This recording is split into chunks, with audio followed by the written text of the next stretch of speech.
क्या हालचाल, क्या हालचाल, क्या हालचाल मेरे प्यारे प्यारे बच्चों, क्या हालचाल। तो बेटा अभी आपकी जो थर्ड राउंड की है एमसीसी की काउंसलिंग वो स्टार्ट नहीं हो रही है। इसके पीछे रीज़न क्या है? तो सबसे बड़ा रीज़न है बिहार की काउंसलिंग। क्योंकि बेटा आप लोगों को पता है जो बिहार की काउंसलिंग है वो बहुत ज़्यादा डिले हो गई है। उसका रीज़न एक ही है कि जो उसका फर्स्ट राउंड का अलॉटमेंट था वो कैंसिल हो गया था। हमारे यहाँ आपको पता है सब अचानक होता है।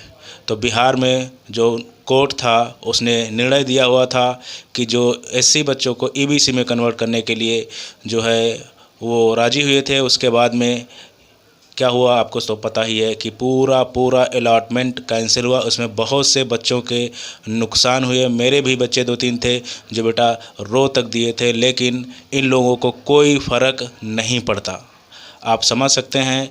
इसी वजह से मुझे ऐसा लग रहा है कि बिहार की काउंसलिंग, क्योंकि हर स्टेट की देखो बेटा सेकेंड राउंड की काउंसलिंग ख़त्म हो चुकी हैं लगभग हर स्टेट की, ठीक है। और आपको पता है शेड्यूल कैसे चलता है। पहले एमसीसी का फर्स्ट राउंड चलता है, उसके बाद में स्टेट का फर्स्ट राउंड चलता है, फिर एमसीसी का सेकेंड राउंड चलता है, उसके बाद में स्टेट का सेकेंड राउंड चलता है, फिर एमसीसी का थर्ड राउंड चलता है, उसके बाद में ही स्टेट का थर्ड राउंड चलता है।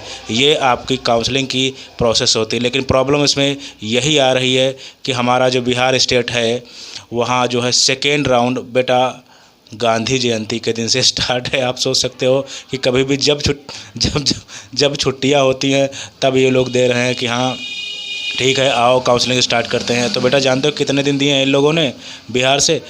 2 से 8, यानी आपको जो है 5-6 दिन में बिल्कुल सब ख़त्म कर देना है। पूरी रजिस्ट्रेशन प्रोसेस और काउंसलिंग अलॉटमेंट और सारा कुछ सेकंड राउंड का ख़त्म कर देना है।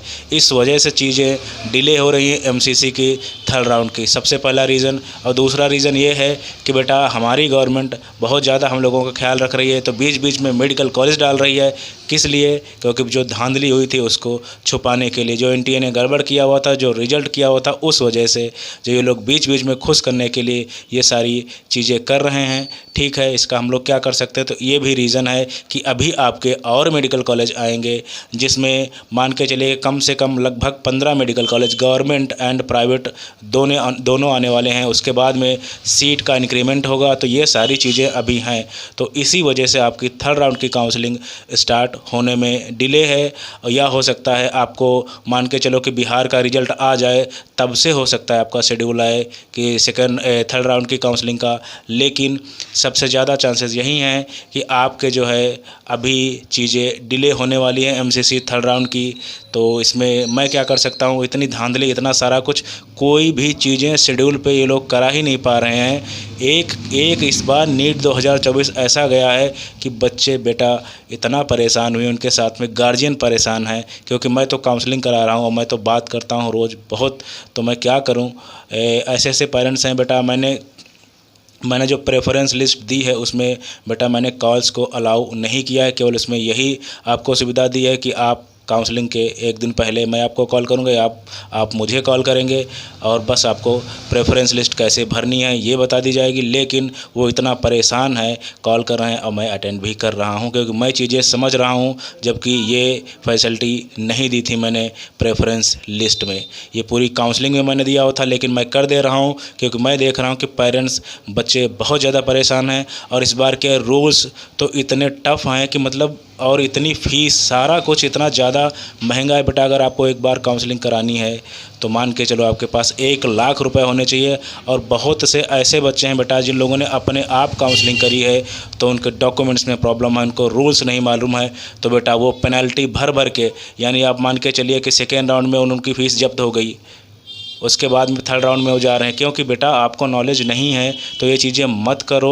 अदरवाइज़ 2-4-5 हज़ार की जगह पे आप 30,000 रुपये 20,000 रुपये गंवा दोगे। और हो सकता है डॉक्यूमेंट्स में कोई प्रॉब्लम हो, या हो सकता है कोई रूल फॉलो ना करो, तो उसमें आपको दिक्कत आएगी। और बेटा वहाँ पे एक एक चीज़ चेक होती है जब वेरिफिकेशन होता है। अगर कहीं भी गड़बड़ पाया गया आपको भगाने में टाइम नहीं लिया जाएगा। मैं डरा नहीं रहा हूँ, ये रियलिटी है। क्योंकि मैंने तो बहुत से बच्चों से बात की है बेटा। एक बच्चा है जो EWS का हमारे उत्तराखंड का है, उसने लास्ट ईयर का सर्टिफिकेट लगा दिया था जो हैंडीकैप सर्टिफिकेट होता है। बेटा उसको मार्क्स अच्छे थे, सारी चीज़ें अच्छी थी, लेकिन उसको जो है काउंसलिंग में वो गया वेरिफिकेशन के लिए, लेकिन उसको वहाँ से निकाल दिया गया। तो ये सारी चीज़ें हो रही हैं, ये चीज़ें आप लोग समझो। बात पैसे की नहीं है, बात है अगर आपको नॉलेज नहीं है, आप इधर आप एडजस्ट कर ही नहीं पाएंगे स्टेट की काउंसलिंग, ऑल इंडिया की काउंसलिंग, या साथ में वेटनरी कर रहे हैं या आप BMS कर रहे हैं, बहुत अलग अलग रूल्स हैं। तो और जो थर्ड राउंड है इसमें तो बहुत ही टफ रूल्स हैं, आपको नेक्स्ट ईयर नीट से भी बाहर निकाल दिया जा सकता है। तो प्लीज़ आप लोग बिल्कुल, अगर नॉलेज ना हो तो ये चीज़ें अपने आप बिल्कुल ना करें। कोशिश करें कि कहीं से नॉलेज लें, आप किसी से करा लें, मैं नहीं करा, मेरे से करा लें, कोई पढ़ रहा हो सही से, हाँ उसको नॉलेज होनी चाहिए, ये चीज़ें ज़रूरी हैं। अदरवाइज़ आपकी सिक्योरिटी मनी भी चली जाएगी और आप बार बार फीस भरोगे। तो ये प्रॉब्लम्स आ रही बच्चों के साथ में, मेरे साथ भी ऐसे बच्चे हैं काफ़ी जो सेकेंड राउंड में मेरे से जुड़े हुए हैं। और जो फर्स्ट राउंड में बेटा ज़्यादातर मेरे जो बच्चे हैं वो लगभग, मैं आपको बता रहा हूँ, लगभग 25,000 की रैंक जो है उससे नीचे के बच्चे मेरे पास लगभग 65 से 70% बच्चे हैं। ठीक है, इसके ऊपर केवल 30% बच्चे हैं। तो ज़्यादातर बच्चों के जो मेरे बच्चे हैं उनके फर्स्ट राउंड में उनको कॉलेज मिल गया है, और मैंने उनको सजेस्ट नहीं किया था कि हाँ अपग्रेड के लिए जाओ, लेकिन कुछ लोग गए हैं और कुछ लोग कॉलेज ले लिए हैं, क्योंकि उससे बेहतर जो मैं बना के दे रहा हूँ उससे बेहतर, हाँ आप जा सकते हो, लेकिन उसमें बहुत से आगे टफ रूल्स हैं, सारी चीज़ें दिक्कत कर सकती हैं आपको। लेकिन ज़्यादातर बच्चों ने, क्योंकि देखो जाहिर सी बात है रैंक अच्छी है, जिनकी रैंक आप मान के चलिए 10,000 15,000 12,000 है, तो उनको तो ठीक ठाक कॉलेज मिल ही जाएगा, अच्छा कॉलेज मिल जाएगा। तो ऐसे बच्चे मेरे पास ज़्यादा थे, तो बिल्कुल उनको कॉलेज मिल गया है। और सेकेंड राउंड में बहुत लोग ऐसे बेटा आए हैं मेरे साथ में कि वो फर्स्ट राउंड में मेरे से काउंसलिंग नहीं करा, सेकेंड राउंड में प्रेफरेंस लिस्ट लेके आए हैं या लेने के लिए बोले हैं, उनकी रैंक बेटा 50,000 है, 55,000 है, 60,000 है। तो ये चीज़ें अगर आप मेरे से पहले से जुड़े होते तो हो सकता मैं आपको काउंसलिंग करवाता भी नहीं। हाँ उसमें एक चीज़ का, अगर आपकी रैंक 50,000 है और अगर आप कैटेगरी जैसे होती हैं उसमें सब कैटेगरी जैसे OBC NCL ऐसे करके अगर आप आ रहे हैं तो भी आपके चांस है। अगर आप ओपन कैटेगरी से हैं और आपकी रैंक 50,000 है तो बहुत ही ज़्यादा मुश्किल है। ठीक है, तो ये चीज़ें मैं बता चुका हूँ, यही बहुत ज़्यादा ये चीज़ें हो रही हैं आपके साथ में, तो बिल्कुल ध्यान से करना, अदरवाइज़ बहुत बड़ा नुकसान हो सकता है, पैसे का भी और करियर का भी।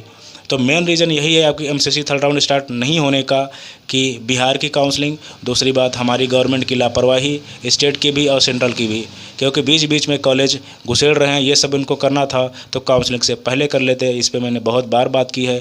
तो आई होप बेटा वीडियो आपको समझ में आया होगा, और आज से वैसे रजिस्ट्रेशन स्टार्ट हो जाने चाहिए थे, लेकिन मुझे नहीं लग रहा है स्टार्ट होंगे। So thank you very much, thank you.